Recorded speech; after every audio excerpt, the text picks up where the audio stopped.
यहाँ आपको अपडेट करेंगे। कराची के इलाके मच्छर कॉलोनी में सिलेंडर धमाके में 2 अफराद जाँ बहक और 14 जख्मी हो गए हैं। मजीद जानते हैं डॉन न्यूज़ के नुमाइंदे बिलाल खान से। बिलाल, बताइएगा जख्मियों की हालत कैसी है और क्या इमदादी काम मुकम्मल कर लिए गए हैं?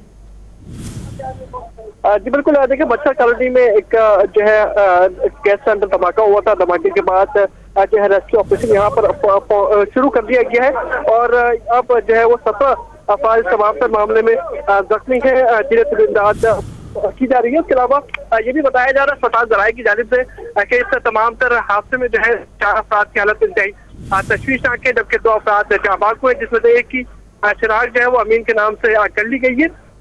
इस तमाम तर मामले के बाद रेस्क्यू ऑपरेशन अब तक जारी है। मलबा हटाने का सिलसिला भी अभी जारी है और ये बताया जा रहा है पुलिस की जानिब से कि गैर कानूनी तौर पर गैस फिलिंग की यहाँ पर दुकान मौजूद थी और उसमें एक जोरदार धमाका हुआ था, जिसके बाद ये 2 अफराद जाबाक और 17 के करीब जख्मी हुए थे, जिन्हें इमदाद फराहम की जा रही है।